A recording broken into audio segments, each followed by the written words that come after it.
Nagaa fayyaadha. Maali laayifii dha wanta dhiyeenyaan? Yaw ammawi sababa isiniif jecha seeneen showbiziidhaan kaalii dume Kun as jira. Alhamdulillah. Ya bootuma wayiidhaan salaamalaati. Assalamu alaikum. Waalaikum salaam warahmatullahi wabarakatuh. Akkam jirta? Nagaa. Jajjabaatte? Jajjabaadhuchi nuti hundi gamas deemna silaa. Bilbila bitattee? Bitadde. Mee? Nooti. Jaalattee? Wallahi jaaladde galatoom. Gammaddee? Wallahi gammade.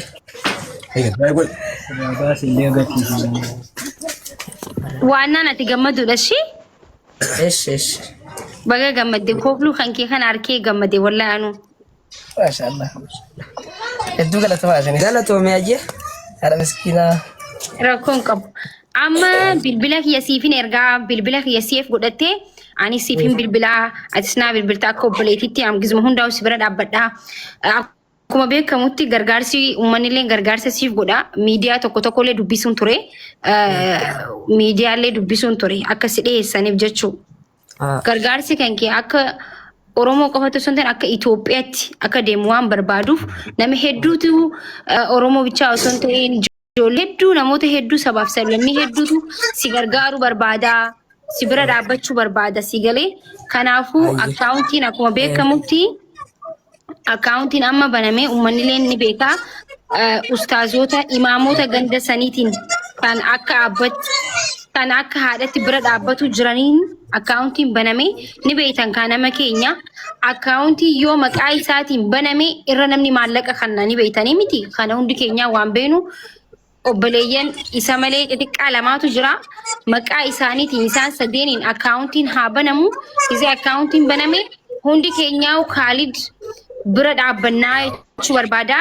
Kaalid akkuma beekamutti ijoollee xixiqqoo ijoollee lama isa waliin jiranii mee isa jiran ijoolleen obboleeyyin kee xixiqqoon?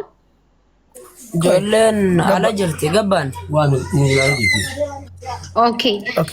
So akkuma beektanitti abbaan isaa isiniif gaafadhe deengaddalee gaafadhee ture asumarratti gaafadhara deebisee jechuun warran dhageenyeef. Kaalid abbaan keessan isin gargaaraa jira? Yaaran jiru. Erga harmeen kan kee gaafa dhukkubsatu isii itti himtanii bilbiltanii? Duraan harmee teessan malee namni gargaara. Hin jiru wallah. Harmeen too maal hojjetu turte? Nama dhageenyeef dheengadda baay'isawii gaafachuun ture nama dhageenyee jiraattan.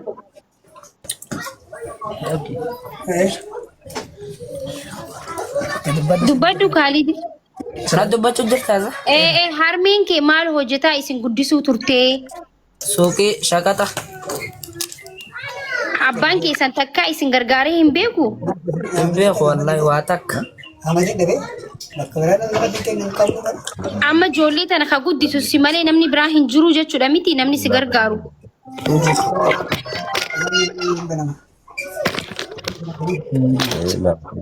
Guys, gaaffii hedduu gaafachuun barbaanne miidiyaa irratti akka dhiyaate waa hunda dubbachuu barbaada. Maaliif jennaan? Maaltu isa baaseenna? Dheengaddalee gaaffii isa gaafadheen ture. Just miidiyaa bira irratti bahee wanta hunda dubbatee mucaan nama sodaatudha. Nama akkasitti ofirraa dubbatu miti. Nama callisaa wayiiti isin galee. Nama miidhama qabu gisee ilaaluuni.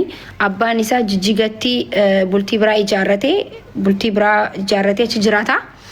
Inni immoo daa'ima waan ta'eef tiktookiin kan darbemi nama guddaa bira taa'uu qaba ture. Kadiiri tiktookiin isin adabeeti? Keessaan naa barreessaame.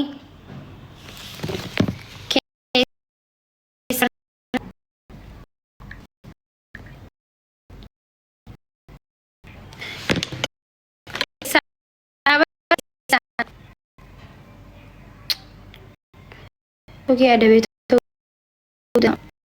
dheengadda fideen ture. Ture namni hedduun illee ture. Kaalid gaa ijoollee xixiqqishoo tan lameen isaatu barsiisaa isa guddisaa kana hunda irratti isarratti jira jechuu wanti kun hundi TikTok adabee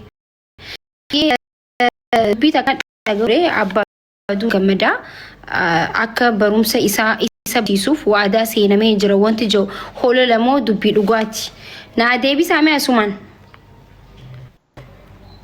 sawwamu dhugaa asumaan na barreessaa shi waan akkasii dhageessanii jirtanii mi guys dhageessanii jirtanii mi miidiyaa irra deemu ture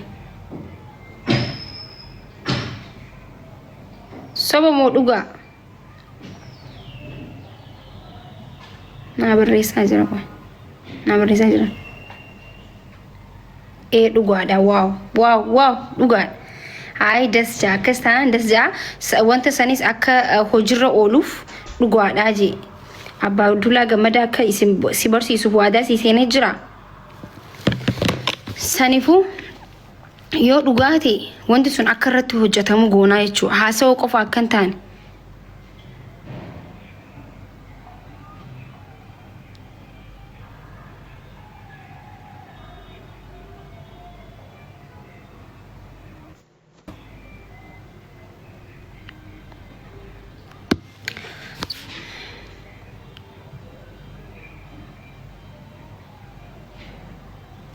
akkuma beekamu namni keenya wal qeequu irratti malee wal gargaaruu irratti tokkoffaa akkan taane ni beeytanii gosummaa irratti malee wal jaaluu irratti tokkoffaa miti ijoolleen teenya jechuudha dhugaa dubbanna amma mucaa kana akka Oromootti osoo hin ta'in akka Itoophiyaatti irraa haasawamuu ture jechuudha hundi isaaniitu viidiyoo irraa waraabbatanii vaayiraalii mana isaanii vaayiraalii tiiktookii isaanii viidiyoo isaanii irratti waraabbatu malee namni waan qubna garaaf miidiyaa guddaa tokko irratti haa bahu jee duula godheen jiru mucaan kun amma EBS TV irratti bahuu qaba because gammadaa shoollee achirratti illee bahuu qaba yoo achirratti moor sagaleen isaa kana caalaa dhageeffame rakoon isaa mannilleen kan namuu qabaaf isin galee mucaan kun xiqqaadha wanti inni godhe wanti arra mucaan kun godhe booruu dhalootni biraatilleen akka haadhaaf abbaa isaaniitiif ajajamu godhe jechuu dhugaadha ture itti dawwalee jira ashi dhalootni biraatilleen akka haadhaaf abbaa isaaniitiif ajajaman qaalii haadhaaf abbaa isaanii akka dhagahan irraa baratanii jechuu mucaan kun amma seenaa hojjete seenaan qawwee tokko suu qofaa miti qawweedhaan wanti jiru qofaa miti dhagaa darbuu qofaa miti seenaa hojjechuu jechuun qaalii haadha tan teetii sanuu tajirtu osoo hin ta'in namni tajirtu hin godhu isin galeen kwaan ta duutee miti seenaa waan haati tan teessin jette ta lubbuun jirtu hin godhu namni amma isin galeen namni dhiira dursa dhiira alatti wal bare kana dursa jechuun haadha ofii caala jechuun qaalii haadhaa ofii caala qaalii mucaa wal baratanii isaaf duutii isaaf jireenya isii kaniti jechuun mucaan kun umrii isaa 14tiin qaalii haadha isaa dhagee jechuun isti dhaloota akkamitti hoomishamaa kaaliduu akkasi jedhame dhalootni biraatilleen haadhaaf abbaa isaaniitiif ajajaman jechuun gaafa namni haadhaaf abbaa isaaniitiif ajajaman biyyaafis ajajaman biyyaafis ta'an ollaafis ta'an manaafis ta'an bultiifis ta'an jechuudha namni haadha abbaa isaatiif hin ajajamne biyyaafis hin ta'u bultiifis hin ta'u ollaafis hin ta'u waan takkaafullee hin ta'u aakiraa isaatiif illee hin ta'u jechuudha sinigalee kanaafu mucaa xiqqaan kun fakkeenya jechuudha fakkeenya dhalootaati dhalootni amma gizee hedduu warri mataa jabaatan kun warra haadhaaf abbaa isaaniitiif hin ergamne namni haadha abbaa isaatiif ajajamu namni haadha abbaa isaatiif tole jiru nama narrabsu nama guddaa narrabsu sinigalee sheekota narrabsu